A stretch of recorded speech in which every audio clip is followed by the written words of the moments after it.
तो hello everyone, welcome to the homoeo medicos YouTube channel. जैसे कि आप सब जानते हैं कि मैं अपने चैनल पे ऑर्गन पढ़ाता हूँ for first year and for second year.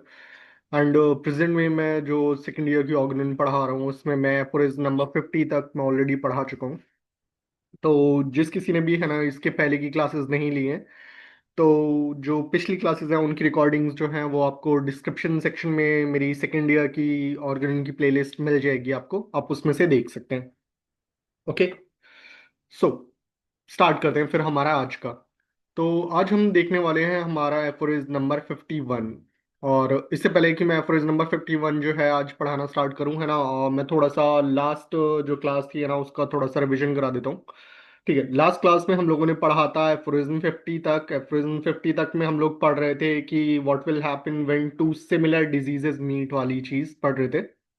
उसमें भी पर्टिकुलरली जो एफोरिज नंबर 50 था उसमें हम लोगों ने ये पढ़ा था कि ठीक है, एफोरिज नंबर 50 में हमने ये चीज पढ़ ली थी कि मास्टर हैनीमैन ने बोला था कि ठीक है, एफोरिज नंबर 46 में ये चीज बताए गए हैं, वो एग्जाम्पल्स जो बताए गए थे जिसमें एक नेचुरल सिमिलर डिजीज दूसरी नेचुरल सिमिलर डिजीज को ठीक कर देती है। ठीक है, ऐसा होता है। लेकिन एप्रोच नंबर 50 में मास्टर हैनिमैन ने ये कहा है कि ठीक है, ऐसा होता तो है, लेकिन जो है हम लोग इसको इतना ज्यादा यूज करना मतलब प्रेफर नहीं करते या प्रेफर नहीं करना चाहिए। रीजन फिर है ना उसका ये बताया था, क्योंकि भाई जो नेचुरल डिजीज होती हैं, ठीक है, यानी कि हम ऐसा नहीं कर सकते कि भाई एक नेचुरल डिजीज को भाई है ना करना नहीं चाहिए कि एक नेचुरल डिजीज को जो है ठीक करने के लिए हम लोग पेशेंट के अंदर दूसरी नेचुरल डिजीज वहां पे डाल दे रहे हैं। ठीक है, ऐसा इस वजह से मास्टर हैनीमैन ने कहा था, क्योंकि जो मतलब जो दूसरी नेचुरल डिजीज हम डाल रहे हैं एक पहली वाली नेचुरल डिजीज को ठीक करने के लिए, उसमें हमारे पास कोई भी किसी भी तरीके की कंट्रोलिंग पावर नहीं रहती। अब क्योंकि कंट्रोलिंग पावर नहीं है तो फिर ये चीज हो सकता है कि भाई अग्रवेशन हो सकता है ना, ठीक है, पेशेंट की सफरिंग और बढ़ सकती है, उसमें एक दूसरी तरीके की नई डिजीज आ सकती है, ठीक है, पेशेंट की डेथ भी हो सकती है। इस तरीके की चीजें वहां पे फ्रेज नंबर 50 में मास्टर हैनिमैन ने बताई थी। ठीक है, इससे पहले जो है मैं आगे बढ़ूं, मैं यहाँ पे थोड़ा सा मैं एक चीज बता देता हूँ, मतलब एक एग्जांपल के तौर पे, तो थोड़ा ध्यान से सुनिएगा स्टूडेंट्स। ठीक है, देखो, नेचुरल डिजीज जो है, अगर हम लोग जब भी हम बात करेंगे कि नेचुरल सिमिलर डिजीज की, तो हम लोग वहां पे बात करेंगे कि एक ऐसी डिजीज है ना, एक ऐसी डिजीज जिसपे हमारा कोई कंट्रोल नहीं है। यानी कि नेचुरल सिमिलर डिजीज जो है हम लोग ऐसा मान के चलेंगे कि एक जंगली कुत्ता, ठीक है, एक जंगली कुत्ता है, यानी कि भाई उस पे हमारा कोई मतलब वो नहीं है, हमारा कोई भी कंट्रोल नहीं है। अब जंगली कुत्ता क्या रहता है कि भाई जो सड़क के भाई मतलब जो सड़क पे मान लो इधर उधर टहलते भी रहते हैं, तो कई बार क्या होता है कि भाई उसका मन होगा तो भाई वो मतलब है ना कुछ नहीं करेगा, चुपचाप से गली से निकल जाने देगा, लोग निकलते हैं चुपचाप से निकल जाने देगा, बाइक वाले निकलते हैं निकल जाने देगा, उसके मन पे है, ठीक है, कुछ नहीं कहेगा, है ना। या तो फिर अगर कोई मान लो है तो भाई प्रोटेक्ट करेगा, ठीक है, कोई मान लो जो है दूसरे जानवरों से उसको प्रोटेक्ट भी कर लेगा, उसके मन पे है। लेकिन उसका मन होगा तो भाई मतलब कभी कभी ऐसा भी होता है कि भाई मान लो बाइक वाला जा रहा है, ये है ना, तो उस पे एकदम से भौंक पड़ा, उस पे काट लिया, है ना, उसका मन किया तो भाई एकदम से बच्चा जा रहा है, बच्चा कुछ नहीं कर रहा, छेड़छाड़ी नहीं कर रहा है ना, तब भी है ना उसको काट लिया। तो वो चीज़ है कि उस पर हमारा किसी तरीके का कंट्रोल नहीं है। जब कंट्रोल नहीं है तो फिर भाई हम लोग जो है ये नहीं कर सकते कि भाई बता सकते कि हाँ भाई ये मतलब है ना प्रोटेक्टिव ही रहेगा, अटैकिंग पोजीशन में नहीं रहेगा, अटैक नहीं करेगा, ऐसी चीज़ है। तो मतलब बहुत ही ज़्यादा एक अनप्रिडिक्टेबिलिटी रहती है, ठीक है, वहां पे। लेकिन जब वहीं पे ही हम लोग है ना बात करेंगे जब भी वहां पे मेडिसिनल डिजीज की, ठीक है, यानी कि आर्टिफिशियल मेडिसिनल डिजीज, यानी कि वो डिजीजेस जैसे कि हम लोग जानते हैं ना कि हर मेडिसिन हमारी बॉडी के अंदर जाके, एक हेल्दी ह्यूमन बीइंग के अंदर जाके कुछ साइन एंड सिम्टम्स वहां पे प्रोड्यूस करती है, एक आर्टिफिशियल मेडिसिनल डिजीज क्रिएट करती है। ठीक है, तो जब भी हम लोग बात करेंगे आर्टिफिशियल मेडिसिनल डिजीज की, यानी कि जो होम्योपैथिक मेडिसिन जो है क्रिएट करती हैं, तो उसे हम लोग ऐसा समझेंगे कि भाई वो एक पालतू कुत्ता है। ठीक है, पालतू कुत्ता मतलब कैसा कि प्लीज मेरे एग्जाम्पल पे हंसिएगा मत।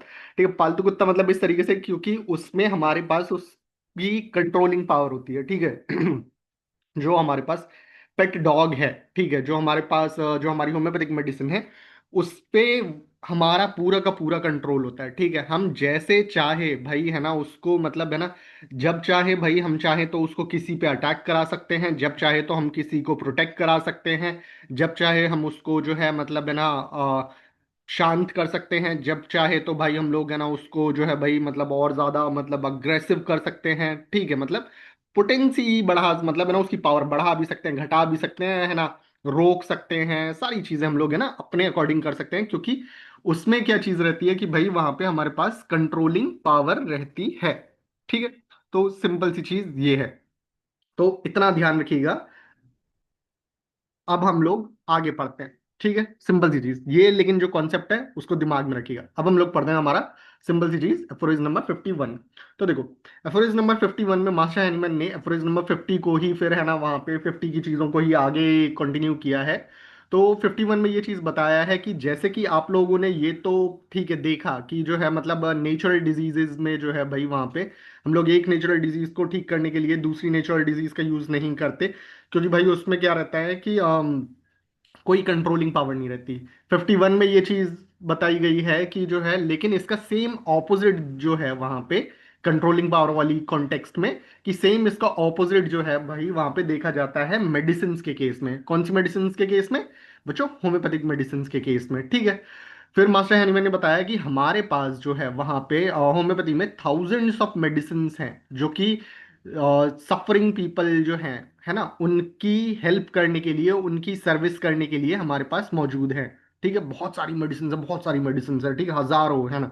और हर मेडिसिन जो, मतलब जितनी भी मेडिसिन हैं, उनमें से हर एक मेडिसिन जो है वो कैपेबल है, ठीक है। हमारे पास जितनी भी मेडिसिन हैं वो कैपेबल है ढेर सारी, है ना, ढेर सारी, है ना, डिजीजेस को ट्रीट करने के लिए, ठीक है, ये बताया गया है, ठीक है। सिंपल सी चीज यही है। उसके आगे मास्टर हैनीमैन ने ये भी कहा है कि साथ ही साथ हमारे पास मतलब ढेर सारी मेडिसिन भी हैं भाई, और हर एक मेडिसिन में कैपेबिलिटी भी है। इसी के साथ ही साथ जो है हमारे पास जो है उन मेडिसिन्स की जो, मतलब है ना, उन मेडिसिन्स को कंट्रोल करने की पावर भी है। हमारे पास उन मेडिसिन्स को जो है कंट्रोल करने की पावर भी है विद दी डोजेस, है ना, विद दी डोजेस, यानी कि हम लोग डोज को कंट्रोल कर सकते हैं, उसकी पोटेंसी को कंट्रोल कर सकते हैं, यानी कि हम लोगों के पास उस मेडिसिन को कंट्रोल करने की पावर भी है अकॉर्डिंग टू, मतलब हमारी रिक्वायरमेंट, मतलब जैसी हमारी रिक्वायरमेंट होगी, है ना, वहां पे उस हिसाब से हम लोग है ना उसको कंट्रोल भी कर सकते हैं, ठीक है। और क्या चीज रहती है कि ये जो हम लोग है ना वहाँ पे जो आर्टिफिशियल मेडिसिनल डिजीज है, यानी जो मेडिसिन के थ्रू क्रिएट होती है, वो क्या करती हैं कि उनकी खास चीज ये भी है कि भाई वो अपना काम करने के बाद, है ना, यानी कि क्योर, पेशेंट का क्योरिंग एक्शन पूरा करने के बाद अपने आप जो है थोड़े टाइम के बाद वहां पे खत्म हो जाती है, उनका इफेक्ट खत्म हो जाता है और वो चली जाती है ना बॉडी के बाहर, ठीक है। वो किसी भी तरीके का पेशेंट को कोई हार्म नहीं पहुंचाती, किसी भी तरीके की डेंजरस सफरिंग पैदा नहीं करती पेशेंट के अंदर, ये सारी चीजें, ठीक है। तो ये हमारा बताया था एफोरिज नंबर 51 में, ठीक। अब हम बात करते हैं हमारा एफोरिज नंबर 52, ठीक है। इससे पहले मैं एफोरिज नंबर 52 शुरू करूं, मैं बता दूं एफोरिज नंबर 52 जो है उसमें 52 से जो 60 है, 52 से 60 है, उसमें बताया गया है डिफरेंट सिस्टम ऑफ मेडिसिन। यानी कि 52 से 60 के बीच में बच्चों हम लोग बात करेंगे कि जो अलग अलग सिस्टम ऑफ मेडिसिन हैं, है ना, उसकी हम लोग बात करेंगे कि भाई कितने तरीके के सिस्टम्स हैं, ये सारी चीजें, इन सब चीजों के बारे में हम लोग बात करने वाले हैं, ठीक है। सिंपल सी चीज है ये। तो 52 में क्या है, 52 में ये चीज बताया गया है वहां पे मास्टर हैनीमैन ने कि हमारे पास मतलब जो, मतलब हमारे पास दो मेन मेथड हैं ट्रीटमेंट के। याद रखो, मेथड ऑफ ट्रीटमेंट तो बहुत हैं, लेकिन मास्टर हैनीमैन ने बताया कि हमारे पास दो मेन, उन्होंने दो मेन मेथड कंसिडर किए हैं, कि हमारे पास दो मेन मेथड हैं ट्रीटमेंट के। पहला उन्होंने बताया कि कौन सा है, पहला मेथड है हमारा होम्योपैथिक मेथड, और दूसरा मेथड उन्होंने बताया एलोपैथिक मेथड, ठीक है। तो मास्टर हैनीमैन ने 52 में क्या बताया कि हमारे पास दो मेन मेथड हैं ट्रीटमेंट के, पहला उन्होंने बताया होम्योपैथिक मेथड ऑफ ट्रीटमेंट, और दूसरा उन्होंने बताया कि एलोपैथिक मेथड ऑफ ट्रीटमेंट है, ठीक है। फिर उन्होंने बताया कि जो है कि जो होम्योपैथिक मेथड ऑफ ट्रीटमेंट है, यानी जो होम्योपैथी है, वो बेस्ड होती है भाई नेचर्स लॉ पे बेस्ड होती है, एग्जैक्ट एक्यूरेट ऑब्जर्वेशन पे बेस्ड है, प्योर एक्सपीरियंस पे बेस्ड है, ठीक है, ये चीज बताई।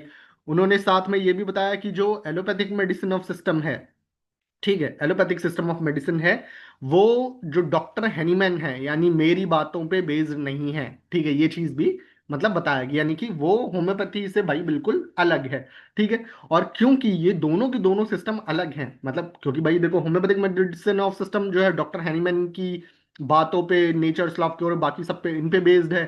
ठीक है। और जो एलोपैथिक सिस्टम है वो एक अलग ही उस पे बेस्ड है, अलग ही है ना चीजों पे बेस्ड है। ठीक है। लॉ। ठीक है, तो वही चीज है। तो क्योंकि दोनों अलग अलग चीजों पे बेस्ड हैं, ठीक है, तो इसी वजह से मास्टर हैनीमैन ने कहा है इस एफोरिज्म में कि ये दोनों सिस्टम जो है कभी भी एक साथ नहीं आ सकते, एक साथ मिलके काम नहीं कर सकते। ठीक। पहली चीज तो ये कही।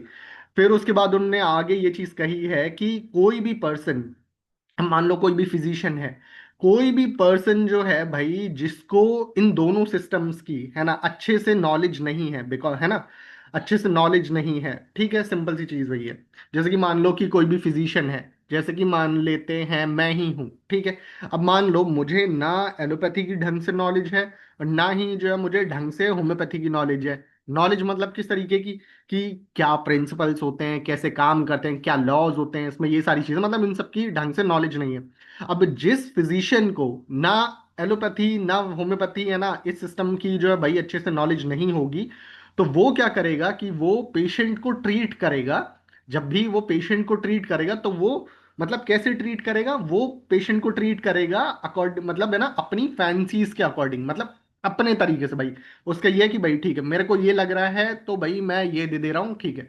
वो प्रिंसिपल्स को फॉलो नहीं करेगा, वो लॉज को फॉलो नहीं करेगा किसी भी पैथी के, वो क्या करेगा अपनी फैंसीज के अकॉर्डिंग। अच्छा उसको लगता है, मतलब वो ये सोचेगा कि अच्छा मुझे लग रहा है यहाँ पे ऐसी चीज कुछ मतलब होती होगी या ऐसा कुछ हो रहा होगा इस पेशेंट के अंदर, शायद इस वजह से इसको ये हो रहा है ना, तो इसको ये दे के देखते हैं, ये मेडिसिन दे के देखते हैं। तो एलोपैथिक वाला सोचेगा अच्छा ये लेके आया है केस, इसको लगता है कुछ ये ऐसा होगा, इस ये वाली मेडिसिन देता हूँ ये ऐसे काम कर जाएगी शायद, है ना। तो ऐसे मतलब जिसको इन दोनों पैथीज के बारे में सही से नॉलेज नहीं होगी तो फिर वो क्या करेगा कि वो अपनी फैंसीज के अकॉर्डिंग, अपने दिमाग से, मतलब फर्जी में बिना प्रिंसिपल्स को बिना लॉज को फॉलो किए वहां पे भाई है ना पेशेंट को मतलब है ना ट्रीट करेगा और उसको मेडिसिन देगा। ठीक है। अब भाई बिना नॉलेज ऐसे ही ट्रीट करेगा तो पेशेंट तो भाई है ना मतलब ओवरऑल ठीक होने नहीं है, तो फिर क्या है, वही चीज है कि पेशेंट की दिक्कतें तो और बढ़ेंगी। तो इसी चीज को मास्टर हनीमैन ने कहा है कि जो भी फिजिशियन भाई इस तरीके से करता है, तो ये इसी चीज को मास्टर हनीमैन ने डिनोट किया है कि भाई ये एक तरीके से एक क्रिमिनल एक्टिविटी है अगेंस्ट द होम्योपैथी। यानी कि मास्टर हैंडमैन ने ये चीज बताई है इसमें कि मान लो कोई भी इंसान है उसको होम्योपैथी की अच्छे से नॉलेज नहीं है ना, उसके प्रिंसिपल्स की नॉलेज नहीं है, उसकी लॉज की नॉलेज नहीं है, लेकिन वो तब भी होम्योपैथी दे रहा है कि हाँ भाई ऐसा होता होगा, अपनी थ्योरीज बना बना के ऐसा होगा शायद इसमें ऐसा होगा, तो उसके बेसिस पे वहां पे दे रहा है ना, और पेशेंट को, अब भाई पेशेंट तो उससे ठीक हो नहीं रहा। तो डॉक्टर हैनीमैन जो थे है ना, मास्टर हैनीमैन जो थे, उन्होंने इसको क्या कहा है, उन्होंने इसको कहा है कि ये क्रिमिनल एक्टिविटी है अगेंस्ट होम्योपैथी, यानी कि ये होम्योपैथी के लिए के अगेंस्ट एक भाई बहुत क्रिमिनल वाली चीज है, होम्योपैथी के साथ बहुत गलत है ये। ठीक है। तो ये है सिंपल सी चीज एफोरेज नंबर 52 में। ठीक है, सिंपल सी चीज यही है। अब हम बात करते हैं हमारे एफोरेज नंबर 53 की तरफ। ठीक है। एफोरेज नंबर 53 जो है उसमें जो है भाई ये चीज बताया है मास्टर हैनीमैन ने कि भाई होम्योपैथी बेस्ट क्यों है। ठीक है। एफोरेज नंबर 53 क्या है, वाई होम्योपैथी इज बेस्ट। ठीक है। तो एफोरेज नंबर 53 में मास्टर हैनीमैन ने बताया कि ये सिर्फ होम्योपैथी ही है। ठीक है। Only homoeopathy is the most correct method of treatment since it is based on reliable laws of nature. ठीक है। तो 53 में मास्टर हैनमैन ने कहा है कि जो होम्योपैथी है, होम्योपैथिक मेथड ऑफ ट्रीटमेंट है, वही इकलौता और मोस्ट एक्यूरेट मेथड है ट्रीटमेंट का। क्यों? क्योंकि ये बेस्ड है रिलायबल लॉज ऑफ नेचर पे। ये ऐसा नहीं कि मतलब सिर्फ थ्योरी बेस्ड नहीं है ना, ये लॉज पे बेस्ड है। और किसके लॉज पे? अनचेंजिंग लॉज ऑफ नेचर पे बेस्ड है। इसी वजह से ये जो होम्योपैथी है वो एक most correct method of treatment है, ऐसा बताया हमारे मास्टर हैनीमैन ने एफोरिज नंबर 53 में। ठीक है। अब हम बात करते हैं हमारे एफोरिज नंबर 54 पे। ठीक है। एफोरिज नंबर 54 पे बात करते हैं। एफोरिज नंबर 54 में क्या है? एफोरिज नंबर 54 में बताया गया है कि भाई एलोपैथी जो है वो गेस्ट वर्क पे बेस्ड है। 54 में क्या है कि allopathy is based on guest work. तो एफरेज नंबर 54 में ये चीज बताइए मास्टर हैंडमैन ने कि एलोपैथी कैसे गेस वर्क पे बेस्ड है। अब आगे देखते हैं। ठीक है। तो ऐसा क्यों कहा मास्टर हैंडमैन ने? देखो सिंपल सी चीज वही है कि एलोपैथिक मेडिसिन ऑफ सिस्टम में क्या था, allopathic medicine of symptom, sorry sorry allopathic made sorry, मेरा थोड़ा सा दिमाग जो है वैसा हो गया। सब। तो बच्चों, एलोपैथिक सिस्टम ऑफ मेडिसिन जो है भाई, वो उसमें क्या चीज होती है कि भाई इम्प्रॉपर सब्सटेंस यूज होते हैं एज मेडिसिन। ठीक है, सिंपल सी चीज भाई। अब इम्प्रॉपर सब्सटेंसेस की वहां पे क्यों बात की गई है? क्योंकि भाई मतलब है ना, लार्ज प्रोपोर्शंस में, और जो है मतलब उनकी जो मतलब जैसे हम लोग अपनी मेडिसिन का सिमिलैरिटी वाली चीज पे है ना बेस्ड करते हैं हमारी मेडिसिन है ना, उनकी वो सिमिलैरिटी वाली चीज पे नहीं होती। ठीक है, तो इसी वजह से यहाँ पे उसको बोला गया है कि improper substances were used as medicine. ठीक है, तो ये चीज है। तो जैसे कि हम जानते हैं कि जो एलोपैथिक सिस्टम ऑफ मेडिसिन है भाई, वो इम्प्रॉपर सब्सटेंसेज जो है भाई उसमें यूज होते हैं एज मेडिसिन। और ये सिस्टम जो है, जो एलोपैथिक सिस्टम ऑफ मेडिसिन है, वो ये भी कंसिडर करता है कि भाई डिजीज जो है भाई वो किसी मटेरियल डिजीज जो है भाई, उसको एक मटेरियल कॉज के तौर पे मान के चलता है कि भाई जो डिजीज होती है वो एक मटेरियल कॉज की वजह से होती है।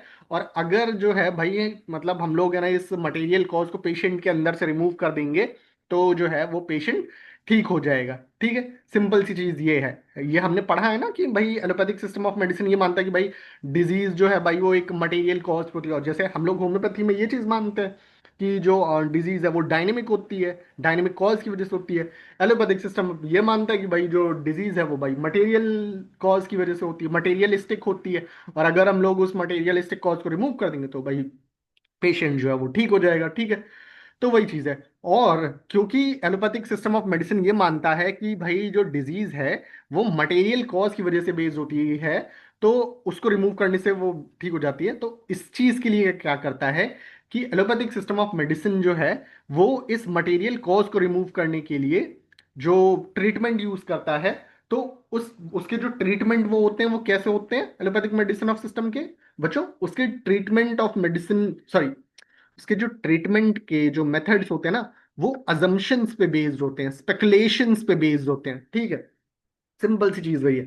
कैसे बेस्ड होते हैं उसके मेथड ऑफ ट्रीटमेंट जो है वो अजम्पशंस पे और स्पेकुलेशंस पे बेस्ड होते हैं। ठीक है, अब जो है भाई ये चीज यहाँ पे मैं थोड़ा सा बता देता हूँ कि ऐसा क्यों कहा गया कि एलोपैथिक मेडिसिन ऑफ सिस्टम जो है उसके अजम्पशन और स्पेकुलेशंस पे बेस्ड होते हैं। देखो सीन क्या है, एलोपैथिक मेडिसिन ऑफ सिस्टम जो है ना, उसका कोई भी मतलब है ना लॉ नहीं होता। सबसे पहली चीज तो आप ये जान लीजिए कि एलोपैथिक सिस्टम ऑफ मेडिसिन जैसे होम्योपैथी का होता है सिमिलियर सिमिलबस क्योर एंटर, एलोपैथिक सिस्टम ऑफ मेडिसिन का कोई भी लॉ नहीं होता, किसी भी लॉ पे बेस्ड नहीं होती वो।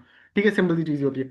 साथ ही जो एलोपैथिक सिस्टम ऑफ मेडिसिन है उसमें क्या रहता है कि भाई मतलब जैसे जैसे नई इन्वेंट, मास्टर हैनीमैन ने भी यही चीज बताया कि जैसे जैसे भाई नया टाइम आता है, नई रिसर्च होती रहती है, तो फिर क्या रहता है कि उनकी जो थ्योरीज है ना वो बदलती रहती हैं। कि पहले उनको लगता था कि ये डिजीज इस वजह से होती है, फिर नहीं नहीं ये इस वजह से होती है, इसमें ऐसा नहीं ऐसा होता है। फिर कोई भाई नई डिस्कवरी हुई, अच्छा ये ऐसे नहीं ये ऐसा होता था। फिर कोई नई डिस्कवरी होती है, ये ऐसा नहीं ऐसा। तो एवर चेंजिंग होती रहती है, होती रहती है, होती रहती है। ठीक है, तो इसी वजह से यहाँ पे मास्टर हैनीमैन ने ये चीज कही है कि जो एलोपैथिक सिस्टम ऑफ ट्रीटमेंट है वो अजम्पशंस और स्पेकुलेशंस पे बेस्ड है। ठीक है, तो वही चीज है। और आगे मास्टर एनिमे ने क्या कहा है कि based on these speculations they thought they understood the real nature of health as well as the disease. Master एनिमे ने इसमें आगे ये चीज बताई है कि इन्हीं स्पेकुलेशंस के बेस्ड पे जो एलोपैथिक मेडिसिन ऑफ सिस्टम होता है, उसके जो फिजिशियंस होते हैं वो ये सोचते हैं कि उन्होंने जो है जो हेल्थ है या डिजीज है उसका रियल नेचर जो है वो समझ लिया है। यानी कि एलोपैथिक सिस्टम ऑफ मेडिसिन है वो ये समझता है कि जो मेरे स्पेकुलेशंस है, जो मेरी थ्योरीज है ना, इनके बेसिस पे जो असली सार है, जो एसेंस है मतलब है ना हेल्थ का और डिजीज का, वो उन्होंने समझ लिया है। सिंपल सी चीज ये वो सोचते हैं ऐसा। ठीक है, they never tried to sincerely listen to mother nature and so diseases are classified into various ways, giving certain names to diseases. ठीक है, साथ में आगे इन्होंने ये कहा है मास्टर हैनीमैन ने कि उन्होंने जो क्या है मतलब उन्होंने किन्होंने बच्चों एलोपैथिक जो फिजिशियंस थे या एलोपैथिक मेडिसिन सिस्टम था, उन्होंने कभी भी इस चीज को अच्छे से समझने की कोशिश ही नहीं की। किस चीज को अच्छे से समझने की कोशिश नहीं की बच्चों? मदर नेचर को। ठीक है, तो एलोपैथिक सिस्टम ऑफ मेडिसिन के जो फिजिशियंस थे उन्होंने कभी मदर नेचर को, है ना, या मदर नेचर को कहीं भी कभी भी समझने की सही से कोशिश ही नहीं की। ठीक है। और क्योंकि उन्होंने मदर नेचर को सही से, है ना, समझने की कोशिश नहीं की, है ना, इसी वजह से उन्होंने फिर क्या किया कि जो डिजीजेस थी, उन्होंने डिजीजेस को बहुत सारे अलग अलग तरीकों से, बहुत सारे अलग अलग नामों से जो है वहां पे क्या किया, क्लासिफाई कर दिया। कि मतलब उन्होंने ये बता दिया कि ये डिजीज है, ये डिजीज है, ये डिजीज है। उन्होंने हजारों नाम दे दिया है ना डिजीजेस को, अलग अलग अलग अलग, है ना। तो ये चीज है ना वो करने लगे। ठीक। अब यहाँ पे मैं एक चीज पॉइंट बताता हूँ, देखो, जैसे हम लोग होम्योपैथी में कहते हैं ना कि हम लोग जो है ना पेशेंट को ट्रीट करते हैं। ठीक है। हम लोग जो है भाई, मतलब एज अ पर्सन ट्रीट करते हैं, मतलब बॉडी को एज होल ट्रीट करते हैं हम लोग। ये हम लोग डिजीज के नाम को ट्रीट नहीं करते, डिजीज को ट्रीट नहीं करते हम लोग, पेशेंट को ट्रीट करते हैं। ठीक है। एक ह्यूमन बीइंग को ट्रीट करते हैं एज होल। ठीक है।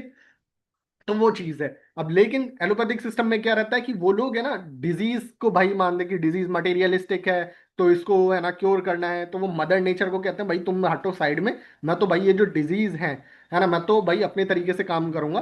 और फिर उन्होंने अपनी सोच से, मतलब है ना, फिर मदर नेचर को साइड में करते हुए डिजीजेस को जो है ना, मतलब बहुत सारी कैटेगरीज में क्लासिफाई कर दिया, बहुत सारे अलग अलग नामों में क्लासिफाई कर दिया, इस तरीके से वहां पे ये सारी चीज वहां पे उन्होंने की। ठीक है। तो यही सीन था। अब फिर आगे उन्होंने क्या क्या मास्टर हैनीमैन ने, कि जो एलोपैथिक सिस्टम ऑफ मेडिसिन है ना, उसकी जो दवाइयां भी जो होती है ना, वो बहुत सारे मतलब ऐसे सब्सटेंसेस की बनी होती हैं जो कि भाई लार्ज डोज में जो है मिक्स किए होते हैं। ठीक है।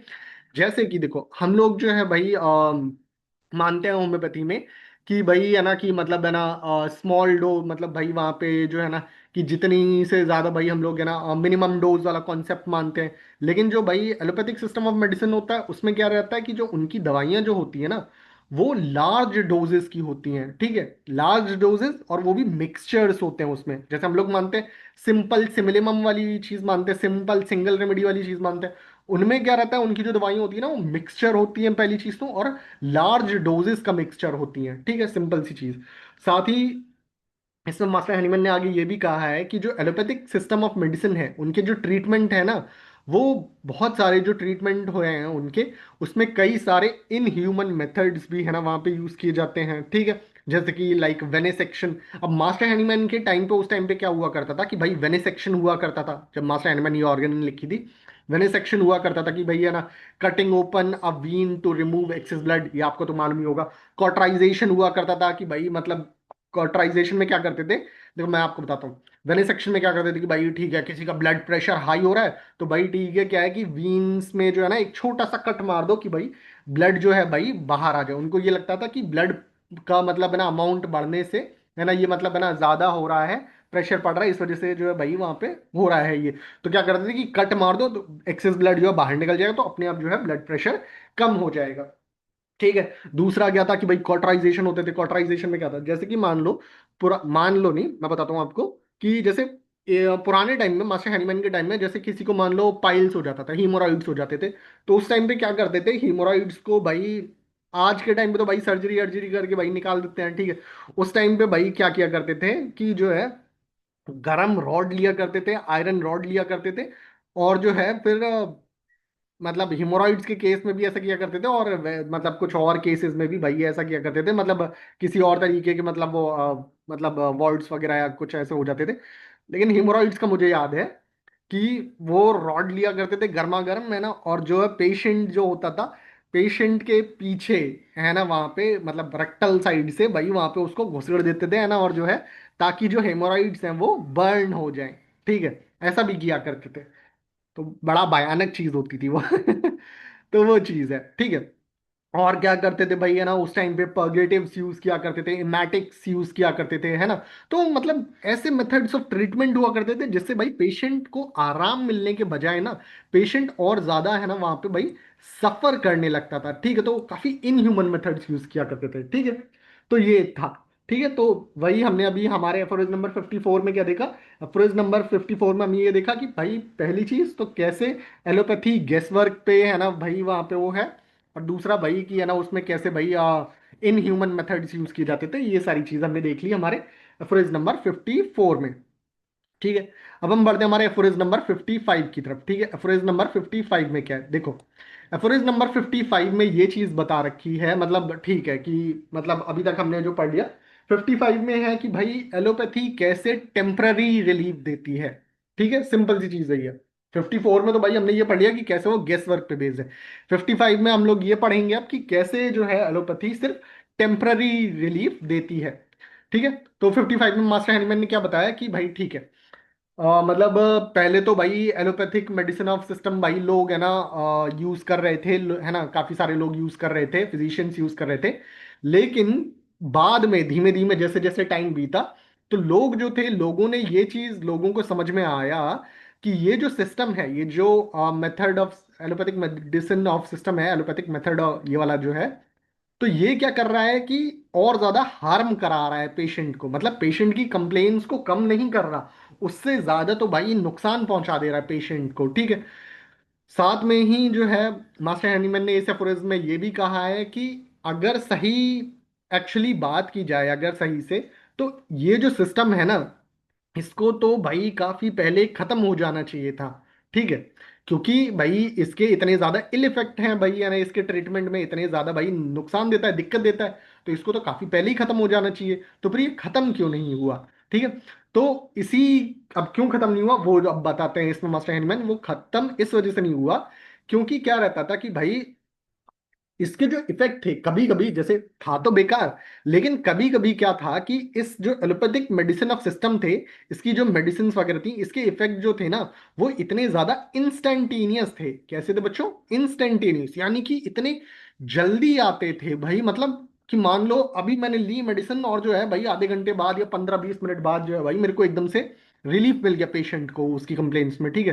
तो इतने इंस्टेंटेनियस हुआ करते थे कि पेशेंट को लगता था कि भाई ये तो जादू हो गया, है ना भाई, मेरी कंप्लेन तो यार एकदम से ठीक हो गई। जैसे हम लोग, बुखार होता है ना कि भाई हमने मेडिसिन खाई और भाई उसके आधे घंटे में ही है ना कि अरे यार बुखार तो यार एकदम गायब हो गया यार, शरीर मेरा एकदम गर्म था एकदम से यार ठंडा हो गया यार, है ना यार, ये तो यार एकदम जादू की तरीके।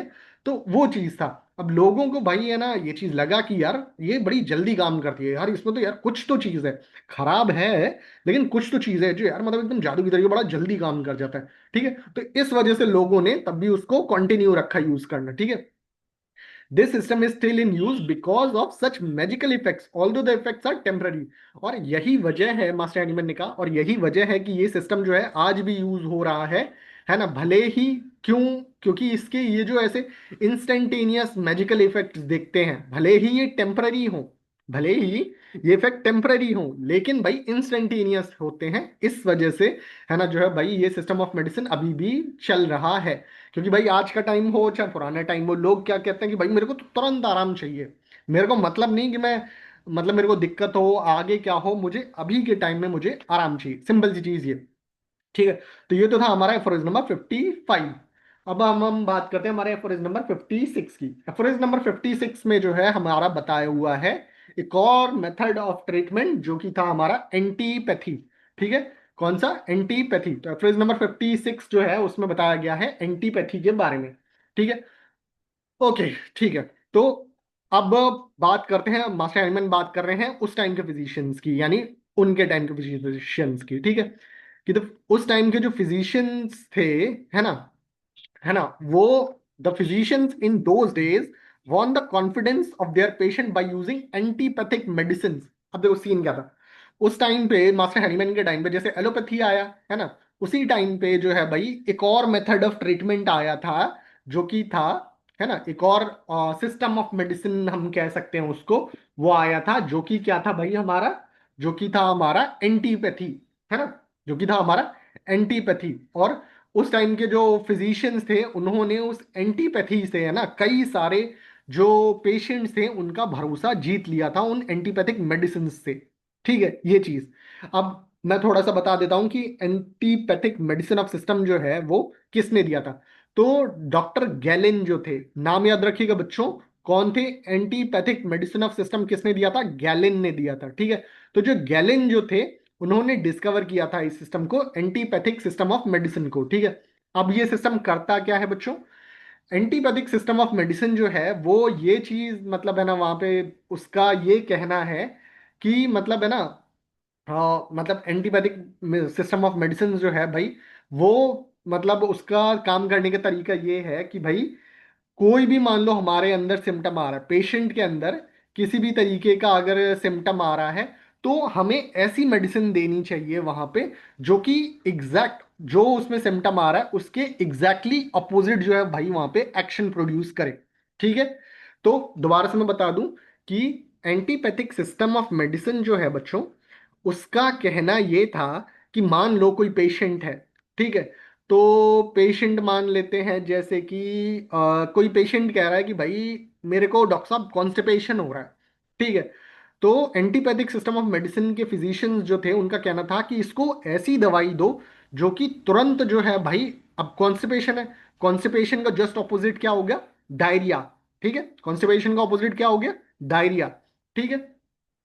तो एंटीपैथिक सिस्टम ऑफ मेडिसिन का ये था कि भाई मतलब इसको हम लोग कोई ऐसी मेडिसिन दे जिससे तुरंत क्या हो, इसका ऑपोजिट इफेक्ट देखने को मिले, है ना। तो ये था, सिंपल सी चीज वही है।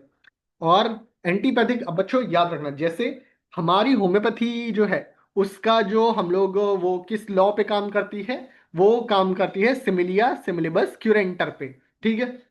उसी तरीके से एंटीपैथी सिस्टम ऑफ मेडिसिन है, वो जिस लॉ पे काम करती है उसका नाम है कॉन्ट्रारिया कॉन्ट्रारिस क्यूरेंटर। ठीक है, यानी कि ऑपोजिट क्योर्स ऑपोजिट। ठीक है, दोबारा से बच्चों ये चीज याद रखिएगा कि एंटीपैथिक सिस्टम ऑफ मेडिसिन जो है वो वर्क करती है ऑन कॉन्ट्रारिया कॉन्ट्रारिस क्यूरेंटर, यानी कि ऑपोजिट क्योर्स ऑपोजिट।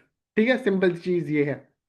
यानी कि ऑपोजिट जो है भाई अगर हम लोग देंगे उसका, तो भाई वो जो है ऑपोजिट वाले को खत्म कर देगा, सिंपल सी चीज वही है। जैसे मैंने आपको बताया था वो कॉन्स्टिपेशन वाला और जो है भाई डायरिया वाला। ठीक है भाई, कॉन्स्टिपेशन में क्या ही होता है, कॉन्स्टिपेशन में होता है कि भाई मतलब है ना कि आ नहीं रही है ना पटी। और जो है भाई है ना डायरिया में ये होता है कि भाई है ना कि बंद नहीं हो रही है, रुक नहीं रही है ना, वहां पे इतनी आए जा रही है कि रुक नहीं रही है। तो वही चीज है ना, मतलब ऑपोजिट, सिंपल सी चीज है। आई होप आपको समझ में आया होगा। ठीक है। तो अब सीन क्या था कि जो इस एंटीपैथिक सिस्टम ऑफ मेडिसिन जो था, इसकी जो मेडिसिन थी इनका इफेक्ट जो था ना बहुत ज्यादा इंस्टेंटेनियस था। मतलब जो एलोपैथी था, एलोपैथी मेडिसिन से भी ज्यादा इंस्टेंटेनियस था। ठीक है। लेकिन क्या था, लेकिन ये जो मेथड था ना वो और ज्यादा हार्मफुल था। क्यों हार्मफुल था, क्योंकि और ये हार्मफुल था, पहली चीज तो भाई क्रॉनिक केसेस में तो और ज्यादा हार्मफुल था। ये मेथड ऑफ सिस्टम यानी एंटीपैथिक मेडिसिन ऑफ सिस्टम जो है हार्मफुल था। और हार्मफुल भी किसमें, स्पेशली इन क्रॉनिक केसेस। ठीक है, सिंपल सी चीज ये है, वही है। और ये जो एंटीपैथिक मेडिसिन ऑफ सिस्टम है, इसको जो है इनेंशियोपैथिक या फिर जो है पैलिएटिव सिस्टम ऑफ मेडिसिन भी कहते थे। ठीक है। तो आई होप आपको इतना समझ में आया होगा। ठीक है, तो ये था हमारा एफरेज नंबर 56। ठीक है, अब हम बात करते हैं इसके फुटनोट की। Wait for second. ओके, ठीक है। अब हम लोग अगर हम लोग बात करते हैं इसके फुटनोट की, किसके, एंटीबायोटिक मेडिसिन ऑफ सिस्टम के फुटनोट की। ठीक है, सिंपल सी चीज है ये। अब जो एफरेज नंबर 56 है उसके मतलब है ना, 56 में तो भाई हमने पढ़ लिया एंटीपैथी। अब 56 के फुटनोट जो है उसमें हमें मिलता है आइसोपैथी के बारे में। आइसोपैथी भी एक सिस्टम ऑफ मेडिसिन था जो कि भाई उस टाइम पे आया हुआ था। ठीक है। तो अब आईसी, तो वही चीज इसमें बताइए मास्टर हैनीमैन ने कि there was the one more system, है ना, there was one more system that was present during those days. यानी कि उस टाइम पे एक और सिस्टम था जो कि उन दिनों एक और सिस्टम था जो कि प्रेजेंट था, और उसका नाम क्या था, आइसोपैथी। ठीक है, उसका नाम क्या था बच्चों, आइसोपैथी। और जो जैसे हमने ये चीज पढ़ा था कि एंटीपैथी जो है वो मतलब है ना वहां पे इन्वेंट किया था, किसने किया था भाई, जो गैलिन थे उन्होंने। उसी तरीके से जो आइसोपैथी था वो किसने इन्वेंट किया था, वो इन्वेंट किया था या डिस्कवर किया था, किसने, लक्स ने, डॉक्टर विलियम लक्स। ठीक है। इनका नाम याद रखिएगा बच्चों, कभी भी आपसे अगर पूछा जाए तो, है ना। तो डॉक्टर विलियम लक्स जो थे इन्होंने वहां पे आइसोपैथी सिस्टम ऑफ मेडिसिन डिस्कवर किया था, इन्वेंट किया था। ठीक है। अब सुनो, जो बेसिक प्रिंसिपल था इस आइसोपैथिक सिस्टम ऑफ मेडिसिन का, वो था इक्विलिया इक्लिबिस क्यूरेंटर। ठीक है, जैसे भाई होम्योपैथी वर्क करती है मतलब है ना उस पे सिमिलियर सिमिलेबस क्यूरेंटर पे। ठीक है, उसी तरीके से एंटीपैथी वर्क करती है कॉन्ट्रारिया कॉन्ट्रायरिस क्यूरेंटर पे। उसी तरीके से जो है भाई हमारी आइसोपैथी वर्क करती है इक्विलिया इक्विलिब्रिस क्यूरेंटर पे। ठीक है, अब इसका मतलब क्या है इक्विलिब्रिया इक्विलिब्रिस क्यूरेंटर का? देखो, इसका मतलब है बच्चों कि सेम क्योर सेम, जैसे हमने एंटीपैथी में पढ़ा था कि एंटीपैथी में उसका मतलब क्या होता है कि भाई ऑपोजिट क्योर्स ऑपोजिट। इसी तरीके से जो आइसोपैथी है, आइसोपैथी में देखो जैसे वर्ड नाम से मालूम चल रहा है ना, आइसो मतलब सेम और पैथी मतलब यानी सेम क्योर सेम। ठीक है, अब इसको प्लीज कनेक्ट मत कीजिएगा कि सेम क्योर सेम, ये तो लाइक क्योर लाइक जैसा लग रहा है, तो ये यानी कि ये सेम है ना। मैं आगे बताऊंगा कैसे। ठीक है, सिंपल सी चीज, तो ये जो है इसका मतलब था सेम क्योर सेम। ठीक है, ये जो सिस्टम था, इस सिस्टम में क्या किया जाता था कि that substance was used as medicine in potentize form which apparently cause the only which apparently caused the only common. एक मिनट, ये मैंने गलत लिख दिया है क्या? Wait for a second. This system of medicine sorry, कहाँ पे था? आइसोपैथी ना, हाँ। ठीक है ठीक है ठीक है, same. In this system the substance was used in a medicine in a potentise form which apparently caused it, which apparently cause it. It लगाना भूल गया यहाँ पे, वेट फॉर सेकंड, मैं इट लगा देता हूँ। Caused it. इट कैसे बनाऊं? ठीक है, ये बन गया इट। वेट फॉर सेकंड, बन गया बढ़िया है। ओके बच्चों, तो मतलब जो है ये वाला जो आइसोपैथी सिस्टम था, इसकी जो मेडिसिन थी ना वो इस प्रिंसिपल पे काम, मतलब वो ऐसे काम करती थी कि भाई इसका मानना था इस सिस्टम ऑफ मेडिसिन का कि भाई हमें जो है, मान लो कि किसी पेशेंट है भाई, है ना, तो उसमें ये मानना था कि भाई जैसे मान लो किसी पेशेंट को जो है भाई बीमारी हुई। ठीक है, किसी पेशेंट को कोई बीमारी हुई तो उसका ये मानना था, जैसे कि मान लो किसी को जैसे कि मान लेते हैं क्या कह सकते हैं भाई कि डायरिया हुआ। ठीक है, किसी को डायरिया हुआ, तो फिर ये चीज था, उनका मानना ये था कि भाई सिस्टम का कि किसी को डायरिया हुआ अगर, तो उसी के डायरिया को जो है भाई पोटेंटाइज करके जो है उसी पेशेंट को अगर हम लोग दे देंगे तो जो है भाई उसका डायरिया ठीक हो जाएगा, यानी कि सेम क्योर सेम। ठीक है, तो वही चीज इसका मानना था इस सिस्टम ऑफ मेडिसिन का। In this system that substance was used as a medicine in potentized form which apparently caused it, यानी कि जिस सब्सटेंस ने उसका उसको कॉज किया है ना, उसी चीज को, अगर इस सिस्टम का मानना था कि जिस सब्सटेंस ने इस चीज को कॉज किया है उसी को ही अगर हम लोग पोटेंटाइज करके जो है उस पेशेंट को दे देंगे तो वो ठीक हो जाएगा। ठीक है, तो वो चीज था पहले तो इसका मानना। दूसरा, the only common factor between homeopathy and isopathy is potentization. अब ये चीज याद रखिएगा कि होम्योपैथी और आइसोपैथी सेम नहीं है। होम्योपैथी और आइसोपैथी के बीच में सिर्फ इकलौता फैक्टर जो कॉमन है ना, वो ये है कि भाई दोनों के अंदर पोटेंटाइजेशन का यूज किया गया है। यहाँ पोटेंटाइजेशन ही मैंने स्पेलिंग गलत लिख दी है। ठीक है, तो दोनों के अंदर पोटेंटाइजेशन का यूज किया गया है। ठीक है, अब हम लोग इसको समझते हैं आइसोपैथी का एग्जाम्पल के तौर पे। ठीक है, फॉर एग्जाम्पल, इफ अगर कोई पेशेंट है, वो भाई मान लो उसकी स्किन में पस्ट्यूल्स हो गए हैं। ठीक है, अब पस्ट्यूल्स हो गए हैं भाई, तो फिर क्या है, इसका मानना था इस सिस्टम ऑफ मेडिसिन का कि हमें क्या करना चाहिए कि भाई जो है मतलब जिस भी चीज ने इसके मतलब है ना क्रिएट किया है पस को, है ना, पस जो है भाई है ना इसके अंदर और बीमारी बना रहा है, तो एक काम करते हैं कि इसके पस को ही जो है भाई वहां पे कलेक्ट करते हैं, पोटेंटाइज करते हैं और उसी पेशेंट को दे देंगे, तो फिर क्या होगा कि वो पेशेंट ठीक हो जाएगा। ठीक है, ऐसा इनका मानना था आइसोपैथी में। ठीक है, जैसे कि मान लो कोई भाई डिस्चार्जेस हैं किसी के, अब भाई डिस्चार्जेस में तो कुछ भी आ सकता है। डिस्चार्जेस में लिकोरिया आ सकता है भाई, पर्सपिरेशन आ सकता है, एक्सवाइजेड कुछ भी आ सकता है ना।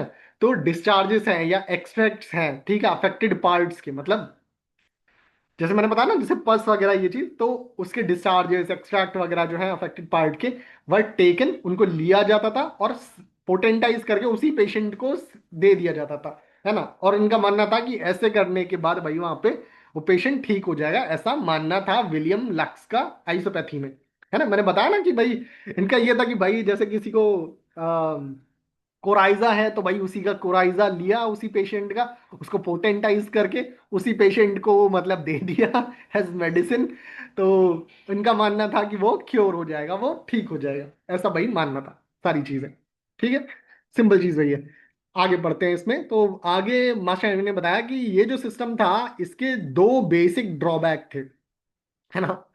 मास्टर ने बताया कि ये जो सिस्टम था इसके दो बेसिक ड्रॉबैक थे, जिसकी वजह से क्या था कि ये जो सिस्टम था, पहली चीज तो इनकम्प्लीट हो कहलाया, और दूसरा जो है भाई हार्मफुल कहलाया। ठीक है, अब वो ड्रॉबैक कौन से थे? ठीक है, तो अब इसके फुटनोट में भाई हम उसके थोड़े से आगे भाई हम लोग अब इसके ड्रॉबैक पढ़ते हैं। फुटनोट तो अभी भी हम लोग देख रहे थे। तो ड्रॉबैक जो थे आइसोपैथी के, पहला ड्रॉबैक क्या था? पहला ड्रॉबैक तो ये था कि भाई हर टाइम पे जो है भाई हमें कुछ ऐसी चीज नहीं मिल पा रही थी कि भाई जिसको हम लोग है ना पोटेंटाइज करके मेडिसिन में बदल दें। मतलब उस टाइम के फिजिशियंस को हर बार ऐसी चीज नहीं मिल पा रही थी जिसको वो भाई पोटेंटाइज कर सके। एग्जाम्पल के तौर पे मान लो कोई पेशेंट है जो फीवर से सफर कर रहा है ना, और जो है डॉक्टर साहब मेरे को बुखार आ रहा है, डॉक्टर साहब मेरे को सर दर्द हो रहा है। तो भाई डॉक्टर साहब जो है उसके बुखार को कैसे पोटेंटाइज कर लेंगे? डॉक्टर साहब जो है भाई जो पेशेंट के सर दर्द को कैसे पोटेंटाइज कर लेंगे? सिंपल चीज रही ना। अब डॉक्टर साहब ऐसा तो नहीं कर सकते कि डॉक्टर साहब ने मुट्ठी में लिया, मतलब है ना, मुट्ठी फेरी, मतलब हाथ फेरा उसके भाई है ना उसकी पूरी बॉडी पे, और जो है उसने उसका बुखार पकड़ के डॉक्टर साहब ने, और फिर है ना उसको पोटेंटाइज कर दिया भाई मोर्टार पेस्टल में डाल के, है ना। ऐसा तो नहीं कर सकते भाई, है ना।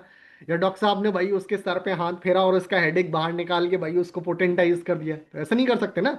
तो सिंपल सी चीज है, जब भाई ऐसा नहीं कर सकते, हर चीज पोटेंटाइज करने के लिए नहीं अवेलेबल है, तो भाई फिर हम लोग मेडिसिन कहाँ से देंगे? तो ये भी एक रीजन था। ठीक है, और जब भाई मेडिसिन ही नहीं होगी तो फिर भाई वहां पे ट्रीटमेंट नहीं होगा, और जब ट्रीटमेंट नहीं होगा तो घंटा वहां पे क्योर होगा। तो ये चीजें भी थी, इसकी वजह से भी भाई ये जो था वो सिस्टम जो है वो फेल हो गया। ठीक है, तो पहला तो भाई ड्रॉबैक ये था इस सिस्टम का। अब भाई बात करते हैं कि दूसरा ड्रॉबैक क्या था। दूसरा ड्रॉबैक लंबा चौड़ा, ठीक है, दूसरा ड्रॉबैक पढ़ते हैं। दूसरा ड्रॉबैक क्या था? The more important drawback of this system, wait for a second, हाँ, is that there is no drug proving. दूसरा इंपॉर्टेंट ड्रॉबैक ये था इसका, आइसोपैथिक मेडिसिन ऑफ सिस्टम का, कि इसमें किसी भी तरीके की ड्रग प्रूविंग नहीं की गई थी। अब जैसे देखो हम लोग होम्योपैथी में तो हम लोग भाई हमने पढ़ा है ड्रग प्रूविंग, आप लोगों ने फर्स्ट ईयर में पढ़ा होगा कि मास्टर हैनीमैन ने कहा था कि बिना ड्रग प्रूविंग के कोई भी भाई मेडिसिन जो है हमें पेशेंट को एडमिनिस्टर नहीं करनी। सिंपल सी चीज यही है। ठीक है, अब क्या था कि भाई आइसोपैथिक सिस्टम ऑफ मेडिसिन में भाई क्या था कि किसी भी तरीके का कोई ड्रग प्रूविंग थी नहीं। अब भाई सिंपल सी चीज रही है, अब since the medicine has to be, अब क्योंकि जो मेडिसिन है वो सेम पेशेंट को देनी है, ठीक है, तो ड्रग प्रूविंग भाई हो भी नहीं सकती, ये भी चीज है। अब देखो समझो इस बात को। अब जैसे सीन क्या होता था कि होम्योपैथी में हम लोग क्या करते थे कि हेल्दी ह्यूमन बीइंग के अंदर भाई है ना उसके दवाइयों को टेस्ट करते थे, ड्रग प्रूविंग करते थे, और फिर जो उसके रिजल्ट्स आते थे उसके रिजल्ट्स के बेसिस पे जो है मेडिसिन हम लोग तैयार करते हैं, और फिर वही मेडिसिन हम लोग जो है दूसरे पेशेंट को देते हैं। ठीक है, हम लोग कभी भी सिक पेशेंट पे ड्रग प्रूविंग नहीं करते थे। ठीक है, क्यों नहीं करते थे वो तो सब हमें मालूम है। ठीक है, अब यहाँ पे क्या था आइसोपैथिक मेडिसिन ऑफ सिस्टम में, हमें सिक पेशेंट का ही एक्सट्रैक्ट, मतलब वो जो उसका पस या जो उसके मतलब जितना भी भाई हम लोगों को वहां पे उसका लेने हैं भाई है ना, उसकी जो मतलब अम, हमारे क्या लेने थे यार, मैं वेट फॉर सेकंड, पढ़ाते पढ़ाते भाई वही चीज है। ठीक है, तो यही होता है भाई, पढ़ाते पढ़ाते कभी कभी जो है भाई मेरा खुद का दिमाग जो है डिस्चार्ज, हाँ डिस्चार्ज सॉरी, हाँ, तो उसके डिस्चार्जेस भाई सेम पेशेंट के लेने थे, यानी डिजीज पेशेंट के। भाई डिजीज पेशेंट का ही भाई हम लोग लेंगे, है ना, मतलब सब्सटेंस लेके उसी पे ड्रग प्रूविंग कैसे कर सकते हैं? सिंपल सी चीज भाई ना, तो नहीं हो सकता। तो वही चीज थी, और जब भाई ऐसे नहीं हो सकता तो फिर भाई हम लोग जो है ड्रग प्रूविंग कैसे ही कर सकते हैं? ठीक है, तो वही चीज थी कि भाई जब हम लोग ऐसा नहीं कर सकते इस तरीके से डिजीज मतलब ना ड्रग प्रूविंग, तो भाई हमें एक्शन ऑफ मेडिसिन भी है ना सही से पता नहीं चलेगा। ठीक है, और जब हमें एक्शन ऑफ मेडिसिन सही से नहीं पता चलेगा तो भाई हम लोग जो है जो मेडिसिनल सब्सटेंस है उनके अकॉर्डिंग, विलियम लक्स के अकॉर्डिंग भाई उनकी कैपेबिलिटीज भी भाई हमें सही से नहीं पता चलेंगी। जब कैपेबिलिटीज सही से नहीं पता चलेंगी तो फिर भाई हम लोग उसको मेडिसिन के तौर पे यूज भी नहीं कर सकते। ठीक है, तो यही यही सेम चीज तो बताई गई थी अफोरिज्म नंबर 3 जो था भाई, जो नॉलेज ऑफ द मेडिसिन था, उसमें मास्टर ने कहा था ना कि भाई हमें मेडिसिन की भी भाई पूरी उसके थेरेपेटिक इफेक्ट वगैरह सबकी पूरी नॉलेज होनी चाहिए। ठीक है, वही चीज। साथ में आगे मास्टर एनिमल ने कहा कि अगर भाई हम लोग एक ऐसे सब्सटेंस को भाई मेडिसिन के तौर पे यूज कर रहे हैं जिसका इफेक्ट ही हमें नहीं पता, ठीक है, जिसका हमें एक्शन ही नहीं पता कि इसका इफेक्ट क्या होगा, इसका एक्शन क्या होगा, कैसे होगा, तो ये तो वही बात हो गई कि भाई अंधेरे में मतलब है ना तीर चलाना, या अंधेरे में मतलब है ना वही अंधेरे में तीर चलाना कि भाई टारगेट हिट हो जाएगा ऐसा उम्मीद करना अंधेरे में तीर चला के। तो यही बात इन्होंने कही है, ठीक है। तो आगे मास्टर हैनिमैन ने क्या कहा है कि इन सच अ केस, ठीक है, यानी कि मास्टर हैनिमैन ने कहा है कि इस तरीके के केस में जो है भाई मेडिसिन जो है भाई वो पॉजिटिवली भी भाई एक्ट कर सकती है और भाई नेगेटिवली भी एक्ट कर सकती है। भाई लगा तो लगा, नहीं तो नहीं लगा, है ना। लग गया तो मतलब वही चीज है, हो गया तो ठीक हुआ, ठीक हुआ, नहीं हुआ तो भाई पेशेंट की लग गई। तो ये तो इन सिंपल वर्ड्स जो भाई मेडिसिन जो है भाई या तो फिर क्योर कर सकती है या तो फिर भाई मार देगी, है ना, पेशेंट को, है ना।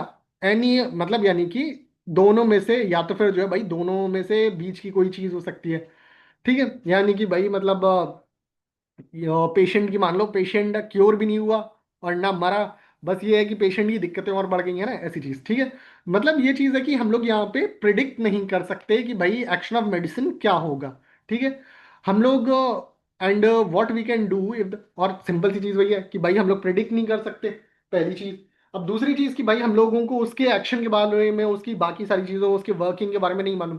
अब उसके मेडिसिन इफेक्ट के बारे में नहीं मालूम, ड्रग प्रूविंग नहीं की तो। अब भाई मान लो मेडिसिन जो है वो एग्रीवेट कर गई, कंप्लेन को उसने एग्रीवेट कर दिया। अब हमें तो भाई मेडिसिन की चीजें मालूम ही नहीं है कि भाई मेडिसिन किस तरीके से काम कर रही है, उसकी थेरेपेटिक पावर्स के बारे में नहीं मालूम, तो भाई हम लोग कैसे फिर भाई एग्रीवेट करके अब हम लोग क्या करेंगे ये भी तो हमें नहीं पता ना, सिंपल सी चीज वही है। तो अब क्योंकि हम लोग जो भाई एक्शन ऑफ मेडिसिन नहीं जानते, उसके बारे में बाकी सारी चीज नहीं जानते, है ना, तो भाई हम लोग है ना उसको मॉडिफाई भी नहीं कर सकते भाई मेडिसिन के एक्शन को, है ना, सिंपल सी चीज वही है। तो भाई इन्हीं सब चीजों की वजह से ये भाई एक ड्रॉबैक बन गया किसका, आइसोपैथिक सिस्टम ऑफ मेडिसिन का, ठीक है। आगे भाई मास्टर एनिमल ने कहा है कि भाई मोर एवर इन माई ओपिनियन, एक चीज कही है कि भाई अब मान लो एक फिजिशियन है, एक फिजिशियन के जो भाई जिसने इतनी सारी पढ़ाई की है, इतने सारे स्किल डेवलप किए हैं, उसके स्किल का क्या मतलब अगर भाई वो खुद मैनुअली भाई जो है ना उसका वो ये काम कर रहा है कि भाई वो मैनुअली पेशेंट के डिस्चार्ज कलेक्ट कर रहा है ना, और उसको पेशेंट को दे रहा है आफ्टर पोटेंटाइजेशन, ये तो बेवकूफी वाली बात होगी ना। अब भाई पेशेंट का पस कलेक्ट कर रहा है, पेशेंट को डायरिया हो गया भाई, है ना, फिजिशियन पेशेंट का डायरिया कलेक्ट कर रहा है, पेशेंट का जो है मतलब और भी चीजें जो है।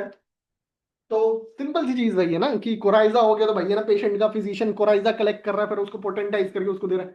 तो फिजिशियन के स्किल का और भाई उसकी नॉलेज वगैरह का कोई मतलब नहीं है ना, गलत बात है ये तो वही सारी चीजें जो है ना भाई बताई गई हैं इसके दूसरे ड्रॉबैक में, ठीक है। तो आगे इसमें बताया गया है कि इस सिस्टम जो था, जो आयुर्वेदिक मेडिसिन ऑफ सिस्टम था, इसमें फिर कोई होप नहीं थी, ठीक है, किसी भी तरीके का कोई होप मतलब स्कोप नहीं था, सॉरी होप नहीं स्कोप नहीं था, ठीक है। तो ये जो सिस्टम था भाई मतलब अपने पैदा होने के मतलब इन्वेंट होने के कुछ सालों बाद ही इसकी डेथ हो गई, यानी फिर इसने, ठीक है, कि लोगों ने इसको छोड़ दिया कि तेल लेने जाएगी सिस्टम। और आज भी ये सिस्टम जो है भाई ऑफिशियली प्रैक्टिस नहीं किया जाता क्योंकि इसके ड्रॉबैक्स की वजह से, ठीक है। तो ये तो था भाई हमारा एफोरिज्म नंबर 56, ठीक है। अब हम लोग बात करते हैं हमारे एफोरिज्म नंबर 57 की, ठीक है। किसकी बात करते हैं हम लोग, एफोरिज्म नंबर 57 की। थक गया मैं ओके, सो 57 की अगर हम बात करें तो एफरेज नंबर 57 जो है उसमें बताए गए हैं मतलब थोड़े से एंटीपैथी के जो है एग्जांपल्स बताए गए हैं। जो हमने पहले एंटीपैथी वाला पढ़ा था ना सिस्टम ऑफ मेडिसिन, उसके एग्जांपल्स बताए गए हैं, ठीक है। तो वही चीज है, तो देखो इसमें क्या है कि एंटीपैथिक सिस्टम ऑफ मेडिसिन में जो है भाई वो मतलब इस तरीके की मेडिसिन दी जाती हैं जिनमें ये कैपेसिटी होती है कि अपोजिट सिम्टम्स को जो है प्रोड्यूस करने की। किस चीज के अपोजिट सिम्टम्स प्रोड्यूस करने की, कि भाई मान लो जो भी डिजीज है, डिजीज के जो है अपोजिट सिम्टम्स प्रोड्यूस करने की कैपेबिलिटीज होती है ना, जिस मेडिसिन में, ऐसी मेडिसिन हम लोग भाई वहां पे देते हैं इन दी एंटीपैथिक सिस्टम ऑफ मेडिसिन में। जैसे नाम से ही भाई देखो एंटीपैथी में पता लगता है कि एंटी का मतलब होता है ऑपोजिट और पैथो उसका मीन तो होता है सफरिंग, यानी कि मतलब यानी कि ऑपोजिट जो सफरिंग है उसके ऑपोजिट जो है भाई हमें वहां पे मेडिसिन देनी है, ठीक है। तो वही चीज है कि in this form of treatment, है ना। और लेक अब साथ में इसमें मास्टर एनिमल ने ये भी बताया कि ये जो एंटीबायोटिक सिस्टम ऑफ मेडिसिन है या एंटीपैथिक सिस्टम ऑफ ट्रीटमेंट है, इसमें क्या रहता था कि जो है सिर्फ और सिर्फ जो ट्रबलसम सिम्टम्स होते थे पेशेंट के, है ना, उन्हीं को ही भाई ध्यान में दिया जाता था, और उन्हीं को ही भाई वहां पे मतलब है ना ठीक उन्हीं पे ही काम किया जाता था, ठीक है। तो और कभी भी टोटालिटी ऑफ द सिम्टम्स को भाई है ना वहां पे कंसिडर नहीं किया जाता था। अब आप लोगों को तो ये चीज पता ही होगा कि टोटालिटी ऑफ द सिम्टम क्या होता है ना, फॉर नंबर 7 में। तो ये सिंपल सी चीज वही है ना कि अब जैसे कि मान लो कि मेरे को माउथ अल्सर है, ठीक है, मान लेते हैं ऐसा। अब भाई लोगों को तो दिख गया भाई मेरे माउथ अल्सर है, अब पेशेंट ने क्या किया एंटीपैथिक वाले उस पे कि भाई जो मतलब है ना कि उसने सिर्फ वो यही देख रहा है एंटीपैथिक सिस्टम ऑफ मेडिसिन कि इसको माउथ अल्सर है, तो मुझे सिर्फ और सिर्फ जो है भाई इसके माउथ अल्सर्स पे काम करना है, ठीक है। उसने ये नहीं देखा कि भाई कि ये माउथ अल्सर जो है भाई किस वजह से आ रहे हैं, मतलब इंटरनल रीजन क्या है, कुछ तो और कॉज होगा जिसकी वजह से आ रहे हैं। तो सिंपल सी चीज वही है, यानी कि एंटीपैथिक सिस्टम ऑफ मेडिसिन जो है ना भाई वो टोटालिटी को कवर नहीं कर रहा है, ठीक है, सिंपल सी चीज ये। अब हम बात करते हैं इसके एग्जाम्पल्स की, तो बहुत सारे एग्जाम्पल्स जो है इस एफोरिज्म में मेंशन्ड है, ठीक है, एंटीपैथिक सिस्टम ऑफ मेडिसिन के कौन कौन से, जैसे कि एक एग्जांपल है जैसे कि ओपियम जो है भाई। अब देखो पहला एग्जांपल क्या है, एक पेशेंट है जिसको भाई स्लीपलेसनेस है या इंसोमेनिया है, ठीक है, और साथ में क्या है डायरिया है, ठीक है। एक पेशेंट है जिसको भाई मतलब है ना स्लीपलेसनेस है, उसको नींद नहीं आ रही, और जो भाई उसको डायरिया की भी प्रॉब्लम है, ठीक है। अब उस पेशेंट को दिया गया ओपियम, ठीक है, उस पेशेंट को क्या दिया गया, उस पेशेंट को दिया गया ओपियम। अब क्यों दिया गया ओपियम, ओपियम उस पेशेंट को इस तरह से दिया गया क्योंकि ओपियम के अंदर ये कैपेसिटी होती है कि भाई जो पर्सन है ना उसको नींद ला दे, है ना, उसके अंदर नींद को अच्छे से मतलब प्रोड्यूस करने की कैपेसिटी होती है। और साथ में ओपियम के अंदर ये भी कैपेबिलिटी होती है कि जो पेरिस्टाल्टिक मोमेंट होता है इंटेस्टाइन का उसको इंस्टेंटली स्टॉप कर दे, है ना, सिंपल सी चीज यही होती है। यानी कि डायरिया जो है भाई उसको इंस्टेंटली स्टॉप कर सकता है, ये कैपेबिलिटी होती है हमारी ओपियम में, ठीक है। तो यानी कि इसमें हमने ये चीज समझा कि भाई मान लो हमने ये चीज देखा इस पहले एग्जांपल में कि भाई एक पेशेंट था भाई उसको नींद नहीं आ रही थी और डायरिया था, तो हमने उसको मेडिसिन कौन सी दी, ओपियम दी। ओपियम क्यों दी, क्योंकि ओपियम जो था भाई इसके ऑपोजिट है ना सिम्टम्स जो है भाई वहां पे प्रोड्यूस कर रहा था, यानी एक तो वो नींद भाई उसको नींद प्रोड्यूस कर रहा था, दूसरा क्या था कि भाई डायरिया को है ना वहां स्टॉप कर दे रहा था पेरिस्टाल्टिक मूवमेंट को स्टॉप करके, ठीक है, सिंपल सी चीज ये है। तो ये तो पहला एग्जांपल हो गया भाई हमारा एंटीपैथिक सिस्टम ऑफ मेडिसिन का, यानी कि ऑपोजिट, ठीक है। दूसरा एग्जांपल क्या था कि भाई एक पेशेंट था भाई, वो कहता था कि डॉक्टर साहब के पास आया, डॉक्टर साहब से बोला कि डॉक्टर साहब मेरे को ना बहुत ज्यादा कमजोरी महसूस होती है ना। तो डॉक्टर साहब ने बोला कि एक काम करो, जो antipathic system of medicine practice करते थे उन डॉक्टर साहब ने बोला कि एक काम करो आप कि आप जो है ना वाइन पीने लग जाओ, ठीक है, वाइन पीने लग जाओ। अब उसने क्यों कहा कि भाई उसको वाइन पीने को, इस वजह से कहा कि जो है क्योंकि जो वाइन थी ना वाइन के अंदर एक पर्सन को जो है रिफ्रेश करने की, है ना, तरोताजा करने की कैपेसिटी होती है, ठीक है। अब वो बात अलग है कि वो बाद में फिर वो डल हो जाता है, लेकिन होती है भाई, पीता है तुरंत हाँ हाँ हाँ, एकदम एनर्जी एनर्जी आ गई, है ना। तो वो चीज तो ऑपोजिट क्योंकि है ना चीज प्रोड्यूस कर रहे हैं ना, तो वो इस वजह से, ठीक है। तो ये भी एक एग्जांपल हो गया एंटीपैथिक सिस्टम ऑफ मेडिसिन का, ठीक है, सिंपल सी चीज ये। अब आगे बात करें तो but one of the limited, अब हम इसके थोड़ा सा लिमिटेशन की बात आ गई यहाँ पे कि one of the limitation of this system is that, देखो अब इस सिस्टम का एक लिमिटेशन ये भी था एंटीबायोटिक सिस्टम ऑफ मेडिसिन का कि सिर्फ कुछ ही ऐसे सब्सटेंस थे जिनका प्राइमरी एक्शन जो है भाई हमें पता था, ठीक है। यानी कि सिर्फ कुछ ही ऐसी मेडिसिन थी जिनका हमें प्राइमरी एक्शन हमें पता था, और क्योंकि सिर्फ कुछ ही ऐसी मेडिसिन थी जिनका हमें प्राइमरी एक्शन पता था, तो इस वजह से क्या था कि हम लोग सिर्फ कुछ ही जो है भाई डिजीजेस हैं या कुछ ही जो है कंडीशन है उनको ही ठीक कर सकते थे, सिंपल सी चीज है ये। अब देखो बच्चों, जैसे किसी को अगर ये नहीं समझ में आ रहा हो, किसी का डाउट हो कि बॉस प्राइमरी एक्शन क्या होता है, ठीक है, वो तो हमें पता ही नहीं है। तो ये चीज जो है आगे के लिए है, आगे के अप्रोच में आपको देखने को मिलेगी। फिलहाल के लिए बस मैं इतना बता दे रहा हूं कि मेडिसिन जब बॉडी में जाती है ना, मेडिसिन जब बॉडी में जाती है और वो वहां पे जाके अपना इफेक्ट प्रोड्यूस करती है ना, तो वो जो भी इफेक्ट प्रोड्यूस करती है वो कहलाता है उसका प्राइमरी एक्शन। ठीक है, अब जैसे कि यहाँ पे इस केस में क्या था कि ओपीएम ने जाके जो है पहले, मतलब ओपीएम जैसे ही पेशेंट के अंदर गई, उसने वहां पे क्या किया कि पेशेंट को नींद, मतलब है ना, मतलब है ना, स्लीपिंग टेंडेंसी प्रोड्यूस कर दी पेशेंट के अंदर, है ना। और क्या था कि डायरिया को, मतलब परिस्टालिटिक एक्शन को भाई स्टॉप कर दिया। तो ये ओपीएम का प्राइमरी एक्शन था, सिंपल सी चीज वही है। और जैसे वाइन ने क्या किया कि पेशेंट को एकदम से रिफ्रेश कर दिया पेशेंट के अंदर जाते ही।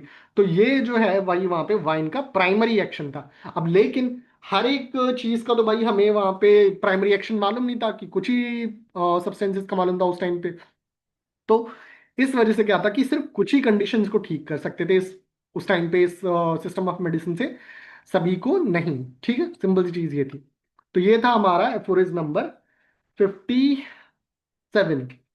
ओके, अब हम बात करते हैं हमारे एफोरिज नंबर 58 की तरफ। ठीक है, 58 में क्या बताया गया, 58 में जो है एंटीपैथी जो सिस्टम है ना, उसके डिसएडवांटेज है ना वहां पे बताए गए हैं। ठीक है, सिंपल सी चीज है। 58 में डिसएडवांटेज बताएंगे क्या है। 58 में देखो, 58 में मास्टर हैनमैन कहते हैं कि भाई ये जो एंटीपैथी सिस्टम ऑफ मेडिसिन है, ये एक फॉल्टी सिस्टम ऑफ मेडिसिन है। ठीक है, फॉल्टी सिस्टम ऑफ मेडिसिन क्यों कहा गया है, क्योंकि मास्टर हैनमैन ने बताया है कि ये फॉल्टी सिस्टम ऑफ मेडिसिन इस वजह से है क्योंकि इस सिस्टम ऑफ मेडिसिन में जो फिजिशियन होता है ना, वो अपना पूरा का पूरा ध्यान जो है वो सिर्फ और सिर्फ मोस्ट ट्रबलसम सिम्टम जो है ना, सबसे ज्यादा ट्रबलसम सिम्टम जो है उसी पे ही लगाता है। ठीक है, अब क्योंकि सिर्फ और सिर्फ वो सिर्फ ट्रबलसम सिम्टम पे ही ध्यान लगाता है, ठीक है, तो पेशेंट का जो है ना सिर्फ वो पार्ट ओनली, है ना, सिर्फ वो पार्ट जो है जिस पे वो ध्यान दे रहा है वही जो है उसमें आराम मिलता है। लेकिन जो बाकी सिम्टम है ना, यानी कि जो उसकी टोटालिटी ऑफ द सिम्टम थी वो खत्म नहीं होती। ठीक है, और क्योंकि भाई टोटालिटी ऑफ द सिम्टम खत्म नहीं होती, तो इसका मतलब जो आइडियल क्योर है ना, वो पूरी तरीके से भाई वहां पे नहीं होता। आइडियल क्योर हमने कहा पढ़ा था फ्रेज नंबर सेकंड में। अब देखो जैसे मैं इस एग्जांपल में हमने पढ़ा था ना, तो जैसे ये ओपीएम है, ओपीएम क्या कर रहा था कि भाई डॉक्टर ने देखा कि पेशेंट को क्या बीमारी है, नींद नहीं आ रही है और डायरिया है।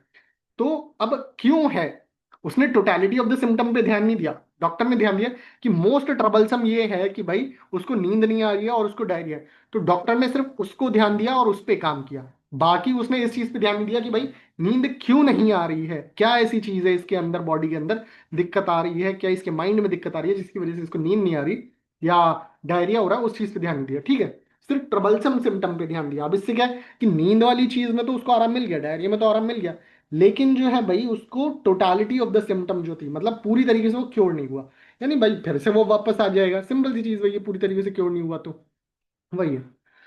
ओके, तो आगे इसमें वही मास्टर एडमिन बताते हैं कि एक तो ये ड्रॉबैक हो गया जिसकी वजह से ये फॉल्टी है। दूसरा ड्रॉबैक ये हुआ है एंटीपैथिक सिस्टम ऑफ मेडिसिन का कि ये कभी भी पेशेंट को पूरी तरीके से क्योर नहीं करता, क्योर नहीं करता। यानी कि क्योर, वो जो एफोरेज नंबर सेकंड में जो क्योर का डेफिनेशन है कि परमानेंट कंप्लीट, है ना, उस तरीके से भाई क्योर नहीं करता। ठीक है, ये सिर्फ और सिर्फ क्या करता है, एम्लोरेशन करता है पेशेंट के अंदर, यानी कि आराम दिलाता है कुछ टाइम के लिए। ठीक है, टेम्पररी आराम दिलाता है। ठीक है, इनिशियल एम्लोरेशन करता है हर केस में। ठीक है, यानी कि जो एंटीपैथिक सिस्टम ऑफ मेडिसिन है ना, वो कुछ टाइम के लिए पेशेंट को आराम दिलाता है। ठीक है, लेकिन क्या होता है कि जो सिम्टम्स होते हैं ना, वो फिर से वापस आ जाते हैं, थोड़े टाइम बाद वो सिम्टम्स फिर से वापस आ जाते हैं और ज्यादा इंटेंसिटी के साथ है ना वापस आ जाते हैं। ठीक है, सिंपल सी चीज वही है, वही it can seen in all case, और ये चीज जो है भाई वो सभी केसेस में देखी जाती है। ठीक है, जो भी भाई हम लोग है ना इससे एंटीपैथिक सिस्टम ऑफ मेडिसिन से ट्रीट कर रहे हैं। ठीक है, और आगे इसमें ये चीज बताया गया है कि patient use to suffer more than before, और भाई फिर बाद में क्या होता है कि जो पेशेंट है ना वो और ज्यादा ही सफर कर रहा होता है। पहले तो उसको थोड़े टाइम के लिए आराम मिल जाता है, लेकिन बाद में पेशेंट जो है वो उसकी सफरिंग और ज्यादा बढ़ जाती है। ठीक है, लेकिन क्या था कि भाई, अब सुनो, उस टाइम के फिजिशियंस क्या किया करते थे, ऐसा किया करते थे। अब लेकिन क्या था कि भाई जब पेशेंट की, मतलब सफरिंग और ज्यादा जब बाद में बढ़ के आती थी, तो उन दिनों के फिजिशियंस क्या करते थे कि वो पेशेंट को कह देते थे कि नहीं भाई, मैंने तो देखो तुम्हारी नींद का इलाज कर दिया है, अब ये जो तुम्हें भाई दोबारा से मतलब इतनी ज्यादा नींद आ रही है या कमजोरी महसूस हो रही है और ज्यादा हो रही है, भयानक हो रही है कि अब तो तुम चल भी नहीं पा रहे, है ना, तो वो पेशेंट कहता है डॉक्टर साहब पहले तो सिर्फ कमजोरी महसूस होती थी, अब तो मैं चल भी नहीं पा रहा, उठ भी नहीं पा रहा। तो फिर डॉक्टर कहता था, अरे नहीं नहीं, जो तुम्हारी मेन कंप्लेन थी वो तो मैंने देखो ठीक कर दी थी, अब ये जो आ रही है ना, ये कोई नई बीमारी हो गई अब तुम्हारे अंदर, है ना, ये मैंने तो देखो अपना काम कर दिया था, ये तो कोई नई बीमारी है, इसमें मेरा कोई लेना देना नहीं है, ऐसे करके। तो ये भी एक ड्रॉबैक था। ठीक है, तो आई होप आपको इतना समझ में आया होगा एफोरिज नंबर 58। ठीक है। हाँ यार, बोलते बोलते गला वैसा हो गया। अब हम लोग बात करते हैं हमारे एफोरिज नंबर 59 की। एफोरिज नंबर 59 जो है भाई, इसमें ये चीज है ना, वहां पे सांस ले लूं मैं। एफरेज नंबर 59 की बात करें तो एफरेज नंबर 59 जो है उसमें एग्जाम्पल, मतलब है ना, एग्जाम, ये जो एंटीबायोटिक सिस्टम ऑफ मेडिसिन है उसके जो डिसएडवांटेजेस हैं उसके कुछ एग्जाम्पल्स दिए हुए हैं। ठीक है, तो वही चीज है कि many examples has been stated, इसमें वही बहुत सारे एग्जाम्पल्स दिए गए हैं एफरेज नंबर 59 में। ये एग्जाम्पल्स जो हैं वो प्रूव करते हैं कि आफ्टर इम्यूनि मतलब इनिशियल एमलरेशन, है ना, जब मेडिसिन का एक्शन जो है ओवर हो जाता है तो भाई वो सिम्टम्स वापस आ जाते हैं और ज्यादा इंटेंसिटी के साथ वापस आते हैं। ठीक है, और जो पेशेंट है वो पहले से ज्यादा सफर करता है। देखो एंटीबायोटिक सिस्टम ऑफ मेडिसिन कुछ ऐसे भी मान सकते हैं, देखो एक ऐसे भी, जैसे कि हाँ, जैसे कुछ लोगों को होता है ना कि भाई कॉन्स्टिपेशन हो रहा है, कॉन्स्टिपेशन हो रहा है ना, पटी नहीं आ रही, पटी नहीं आ रही, तो वो लोग क्या करते हैं, कोई कहता है कि हींग गोली खा लो भाई, हींग गोली खा लो, है ना, तो वो लोग क्या करते हैं कि हींग गोली खा लेते हैं, पगेटिव्स ले लेते हैं। अब वो पगेटिव्स क्या करते हैं कि भाई पहले तो जो भाई ठीक कर दिया, पहले तो तुरंत भाई है ना उसको आराम दिला दिया कि तुरंत जो है भाई वो फ्रेश होने दौड़ पड़ा एकदम से।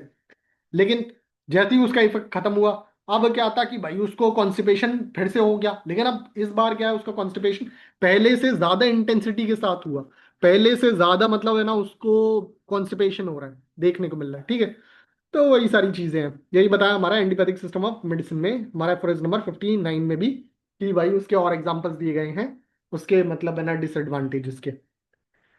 हाँ, अब हम लोग लास्ट अपना फॉरेज नंबर 60 की तरफ बढ़ते हैं। फॉरेज नंबर 60 है। ठीक है, फॉरेज नंबर 60 जो है भाई उसमें डिसएडवांटेजेस बताए गए हैं कि भाई, मतलब अगर हम लोग है ना भाई पोटेंसीज को है ना और पावर को ज्यादा बढ़ाते जाएंगे। देखो जैसे कि क्या था कि अभी तक हमने 59 में ये पढ़ा था कि ठीक है, हमने मान लो कि एक बार मान लो पेशेंट कॉन्स्टिपेटेड हुआ, मतलब पेशेंट को मान लो वही था कि स्लीपलेसनेस हो रही थी और भाई वो डिजीनेस और मतलब है ना, और क्या था वो, डायरिया हो रहा था। हाँ, तो हमने पहली बार भाई उसको मेडिसिन दी, तो फिर जो है भाई पेशेंट का क्या हुआ कि वो ठीक हो गया। फिर दोबारा लेकिन है ना इफेक्ट जैसे ही पूरा होगा फिर उसको और ज्यादा बढ़ के कॉन्स्टिपेशन आया, है ना, तो फिर अब क्या है भाई, अब उसको ठीक करना है। तो जब उसको अब ठीक करना है तो अब फिर भाई उसको क्या होगा कि भाई उसको और ज्यादा भाई है ना फिर वहां पे पावर बढ़ानी होगी, क्योंकि पिछली वाली पावर से तो ठीक नहीं हो रहा, और पावर बढ़ानी होगी। तो फिर उसने और पोटेंसी बढ़ा दी, फिर है ना उसको फिर से वही चीज हुई कि फिर और ज्यादा उसको बढ़ गया, तो उसने फिर से और पोटेंसी, यानी वही चीज है कि बढ़ाते रहो बढ़ाते रहो बढ़ाते रहो, ये वाली चीज है। तो वही वाली चीज इसमें बताई गई है फॉर एग्जाम्पल नंबर 60 में, कि अदर ड्रॉबैक जो है इस सिस्टम का वो ये है कि जब सिम्टम रिटर्न करते हैं आफ्टर इनिशियल एमलोरेशन, तो जो डोज है वो भाई वो पहली वाली डोज है वो सफिशिएंट नहीं रहती, वो काम नहीं करती।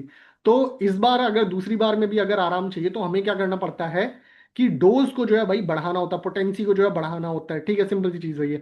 तो मेडिसिन जो है भाई वो और ज्यादा बढ़ी हुई डोजेस में वही वहां देनी होती है। ठीक है, और फिर क्या होता है कि मतलब है ना फिर डोजेस को फिर हर बार बढ़ाते रहेंगे बढ़ाते रहेंगे बढ़ाते रहेंगे अगर, तो फिर क्या रहेगा कि एक लिमिट के बाद अगर हम लोग है ना डोज को मतलब बढ़ाते ही रहेंगे ना, तो फिर वो और ज्यादा प्रॉब्लम कॉज कर देगी। और कई बार तो ऐसा हो सकता है कि भाई पेशेंट की डेथ कॉज कर दे, क्योर तो नहीं करेगी, डेथ और कॉज कर सकती है। ठीक है, तो ये चीज बताया हमारा पुरेज नंबर 60 में। ठीक है, कि भाई आप समझ ही गए होंगे इस चीज को कि सिंपल सी चीज यही है कि भाई कोई भी जैसे होता है कि भाई एक तरीके से आप ऐसे समझ सकते हैं कि जो लोग है ना हाँ, जिनको आदत लग जाती है कि भाई मैं जो है भाई सिगरेट के बिना भाई है ना, पहली बार होता है कोई कॉन्स्टिपेटेड हो रहा है, भाई मैं बिना मतलब है ना सिगरेट छोड़ देते हैं कि बिना परगेटिव्स के, हाँ, कि फ्रेश नहीं हो पाता, परगेटिव्स लेंगे फ्रेश होंगे। ठीक है, तो फिर पहले मान लो उन्होंने एक चम्मच लिया, फिर है ना थोड़े टाइम बाद फिर कॉन्स्टिपेशन बढ़ता गया, फिर है ना, फिर उन्होंने 2 चम्मच लेना शुरू कर दिया, फिर बढ़ता चला गया, फिर भाई उन्होंने 3 चम्मच लेना शुरू कर दिया, ऐसे ऐसे करके। फिर एक टाइम के बाद ये था कि भाई उनकी हालत इतनी खराब हो गई कि भाई लेने के देने पड़ गए, कई बार तो डेथ भी कॉज हो गई। तो मतलब डिफरेंट सिनेरियोज में इस तरीके से देखने को मिलता। तो यही था हमारा फ्रेज नंबर 60। थक गया मैं फिर से। ओके, अब हम बात करते हैं हमारे 60 के फुट नोट की। 50 के से फुट नोट में है ब्रूसो का जो है भाई, ब्रूसोज मेथड ऑफ ट्रीटमेंट। ये शॉर्ट नोट में भी आ सकता है, तो बच्चों ये इंपॉर्टेंट है। तो ब्रूसो जो थे, है ना, वो एक फिजिशियन थे उस टाइम पे, मास्टर हैंगमैन के टाइम पे। अब उनका सीन क्या था ब्रूसो का, कि वो ऐसे मेथड को भाई है ना यूज किया करते थे ट्रीटमेंट के लिए, जैसे कि ब्लीडिंग है, कि भाई किसी का मैंने बताया था ना कि भाई ब्लड प्रेशर ज्यादा हो रहा है, कटट मार दिया कि भाई है ना ब्लीडिंग होगी, अपने आप लो हो जाएगा। ठीक है, लीचिंग करा दी, है ना, कि उनका ये मानना था कि भाई किसी को कोई डिजीज हो गई तो उनका ये मानना था कि एक्ने वगैरह हो गई, कि भाई ब्लड में इम्प्योरिटीज है, इसकी वजह से भाई ये डिजीज हो गई। तो मतलब है ना, ये लीच क्या करेंगी, खून से वो इम्प्योरिटीज को चूस के निकाल देंगी, तो पेशेंट ठीक हो जाएगा। वार्म बाथ है ना, और ट्रीटमेंट के तौर पे यूज करते थे पेशेंट के। यही सारी चीजें ब्रूसो यूज करते थे, ठीक है। और वो जो भाई ट्रीटमेंट यूज किया करते थे, जिस फॉर्म ऑफ ट्रीटमेंट यूज किया करते थे, वो इतनी ज्यादा मतलब इस लेवल के ट्रीटमेंट हुआ करते थे कि भाई जो पेशेंट जो है ना इतना ज्यादा कमजोर हो जाता था उससे, इतना ज्यादा कमजोर हो जाता था कि भाई उसके लिए ये इम्पॉसिबल ही हो जाता था कि भाई वो अपनी दिक्कत को बता पाए। ठीक है, अब सिंपल चीज, पहली चीज समझो। अब वाइटल फ्लूइड है जो हमारा ब्लड है, उसको निकाल देंगे भाई, खून मान लो किसी का बह जाएगा तो कमजोरी आ जाएगी। कमजोरी में अब भाई इंसान बोलेगा थोड़ी ना, चट चट चट चट चट चट चट, है ना, वो क्या होगा, बोल ही नहीं पाएगा, हाँ ऐसी तो ही करेगा। तो सिंपल सी चीज ये होती थी। अब वो भाई इस तरीके से करते थे भाई, वेनेसेक्शन, ब्लीचिंग और ये सारा। तो पेशेंट इतना कमजोर हो जाता था कि भाई फिर वो अपनी दिक्कतें जो है फिर भाई वो बता नहीं पाता था। अब जैसे कि मान लो पेशेंट का ब्लड ब्लड निकाल दिया, है ना, अब फिर क्या किया कि फिर बाद में जो है पेशेंट से पूछा कि अभी भी भाई है ना तुमको सर दर्द हो रहा है, अभी भी भाई तुम्हारा ब्लड प्रेशर हाई हो रहा है। अब पेशेंट की तो हालत खराब हो गई है ना। अब पेशेंट की हालत खराब हो गई है, अब पेशेंट की हालत इतनी है कि वो बोल ही नहीं पा रहा। अब डॉक्टर साहब पूछ रहे हैं कि अच्छा, कि जो है तुम्हारा दिक्कत ठीक हो गया, ब्लड प्रेशर अब ठीक है, अब बड़ा तो नहीं लग रहा। अब पेशेंट बोले नहीं, है ना, भाई पेशेंट तो बोल ही नहीं पा रहा। डॉक्टर साहब ने कहा कि अरे बढ़िया भाई, देखो पेशेंट तो भाई मना कर रहा है कि अब उसको, मतलब पेशेंट तो देखो कुछ कह ही नहीं रहा, बोल ही नहीं रहा कि भाई है ना उसको कोई दिक्कत है, इसका मतलब देखो पेशेंट एकदम ठीक हो गया, ले जाओ इसको घर पे। ठीक है, सिंपल चीज है ये, ऐसे ही कहते थे ब्रूसो। तो वही है कि Broussais said that patient is not complaining and interpreted is as improvement. Broussais का भाई ये कहना था कि भाई उत्सव मनाओ भाई, पेशेंट तो कुछ कह ही नहीं रहा, इसका मतलब पेशेंट ठीक हो गया। लेकिन भाई एक्चुअल में क्या होता था कि पेशेंट जो है इतना कमजोर हो गया था कि भाई वो बोल ही नहीं पाता था। ठीक है, तो सिंपल सी चीज रही थी। तो ये जो मेथड थे ना वो बहुत ज्यादा फेटल थे, बहुत ज्यादा खतरनाक थे। ठीक है, और ब्रूसो क्या करते थे कि भाई रिलेटिव्स वगैरह को जो पेशेंट के साथ में आते थे, उनको ये कहते थे कि मान लो अगर कोई पेशेंट है मर मरा भी जाता था, तो ब्रूसो ये कहते थे कि भाई उनके ट्रीटमेंट से मर मरा जाता था। तो ब्रूसो ये कहते थे कि भाई ये जो पेशेंट था ना वो पहले से ही इनक्यूरेबल था, पहले से ही, है ना। इसी वजह से भाई है ना, मैंने मेरे से जितना पॉसिबल था मैंने उतना किया, मैंने पूरी जान लगाई इसको ठीक करने में, लेकिन ये तो पहले से इनक्योरेबल था, इस वजह से मर गया। तो ऐसा कह देते थे वहां पे, मतलब बहुत मस्त चूतिया बनाते थे। ठीक है, तो वही था। तो इसी जो मेथड ऑफ ट्रीटमेंट को डॉक्टर हैनीमैन जो थे उन्होंने ऑब्जर्व किया, इस मेथड ऑफ ट्रीटमेंट को, है ना। और उन्होंने ये चीज पाया कि जो क्यूरेबल पेशेंट भी थे, जो मतलब क्योर हो सकते थे, वो भी है ना मतलब मर जा रहे थे, है ना, इस ट्रीटमेंट ऑफ, मतलब इस मेथड ऑफ ट्रीटमेंट से, है ना, बजाय डिजीज के मरने के वो इस मेथड ऑफ ट्रीटमेंट से मर जा रहे थे। तो यही चीज डॉक्टर हैनीमैन ने देखी, फिर इसको स्ट्रांगली जो है इस मेथड ऑफ ट्रीटमेंट को स्ट्रांगली क्रिटिसाइज किया। तो वही था। तो ये शॉर्ट का क्वेश्चन बन सकता है, शॉर्ट आंसर में आ सकता है, शॉर्ट नोट में। तो इतना ही था हमारा फ्रेज नंबर 60 तक का। इसके बाद का जो है हम लोग है ना नेक्स्ट क्लास में पढ़ेंगे। तो बच्चों अगर आपका कोई डाउट हो तो मुझसे कमेंट सेक्शन में पूछ सकते हैं, चैनल को सब्सक्राइब जरूर कीजिएगा। तो आज की वीडियो के लिए इतना ही। Thank you.